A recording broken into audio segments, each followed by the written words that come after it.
secretária estava falando sobre a questão das enchentes, sobre esse trabalho estruturante que precisa ser feito, porque a gente fala sobre isso com uma grande frequência.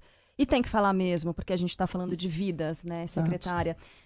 Pergunto, com relação a essas obras, imagino então que a senhora faça parte desse grupo de trabalho que vai estudar quais são as prioridades, quais são as obras que devam ser feitas. As minhas perguntas são com relação a: é possível utilizar estudos que já foram feitos pela gestão anterior, por exemplo, para identificar esses pontos das obras? Já tem alguma obra em vista que a senhora possa trazer como exemplo para a gente? E outra coisa também é com relação ao grupo de estudos sobre a Sabesp e a privatização da Sabesp, com todo esse seu conhecimento.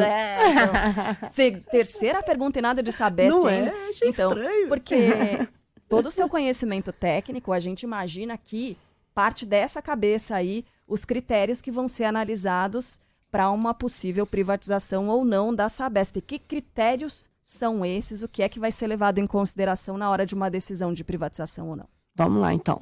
Então, vou começar com a questão das enchentes, né? E aí eu vou falar aqui de segurança hídrica, tá?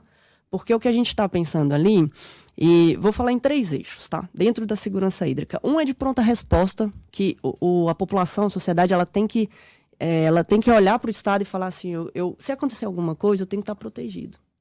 Então, tem a defesa civil ali como pronta resposta no primeiro momento. E aí, os outros 2, a gente tem obras pontuais que a gente sabe que são importantes. Então, desassoreamento, canalizações, isso é algo que a gente, em conjunto com o DAE, que é um órgão, uma autarquia que a gente quer valorizar ainda mais pela importância que é o DAE. Junto com eles, a gente vai continuar fazendo essas obras e mais num terceiro eixo aqui, essas questões estruturantes que a gente está comentando. Exemplo, né? Então, quando a gente fala ali de Franco da Rocha, que já, né, sofreu muito, a gente está lá pensando em obras que provavelmente vão ser concluídas em 2024, ali de 2 piscinões, para poder abranger ali uns 366 milhões de litros de água, por exemplo, né? Você me perguntou de obras. O que a gente está estudando e vai estar preparando um pacote, vamos colocar assim, tá? Um pacote para prevenção de cheias, que a gente deve lançar no início, agora essa semana, no início da semana que vem, a gente está vendo a agenda do governador, e aí com vários municípios, depois a gente solta o número direitinho para vocês, tá? Para vocês. Todo o interior também, né, secretária? Com certeza. São Carlos, Araraquara. E aí o que a gente está fazendo? Um negócio interessante do planejamento que eu comentei aqui no início, né? Eu gosto muito de mapa, preciso visualizar as coisas, sabe? Então a gente está montando um mapinha lá, Estado de São Paulo, mapa de calor, né, que a gente fala, onde que a gente está colocando as nossas ações, onde que precisa, para a gente ver de uma forma muito integrada, tá? E um outro pacote para a questão de segurança hídrica, de perfuração de poços, etc. Isso no estado inteiro, tá? Depois a gente passa direitinho para vocês. E aí a gente está com essa visão estruturante, integradora, como eu comentei. Vou passar para a próxima, que você demorou para perguntar, mas perguntou, né? De saber se... Pois é. Bom, qual que é o foco, tá? E aí isso é importante ressaltar.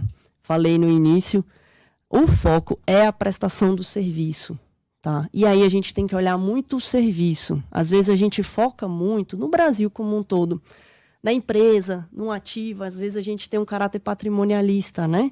E é importante, obviamente. Só que a gente tem que prestar atenção no serviço. Como é que eu vou melhorar a prestação desse serviço? Isso envolve abaixar a tarifa, com certeza. Isso envolve atingir áreas que hoje não têm saneamento, áreas rurais, áreas desassistidas. Como é que eu faço para poder melhorar, para poder antecipar a universalização? O que é universalização? É isso, é atingir áreas que hoje a gente não tem o saneamento e que a gente sabe que é importante. O que a gente vai estudar? Um processo que eu falo desestatização. Muitas vezes, e no PPI a gente via muito isso, a gente falava privatização, o pessoal já falava, poxa, mas vocês vão entregar. Não é isso, né? A gente vai estudar um processo que pode exatamente atingir esses objetivos que a gente está falando aqui.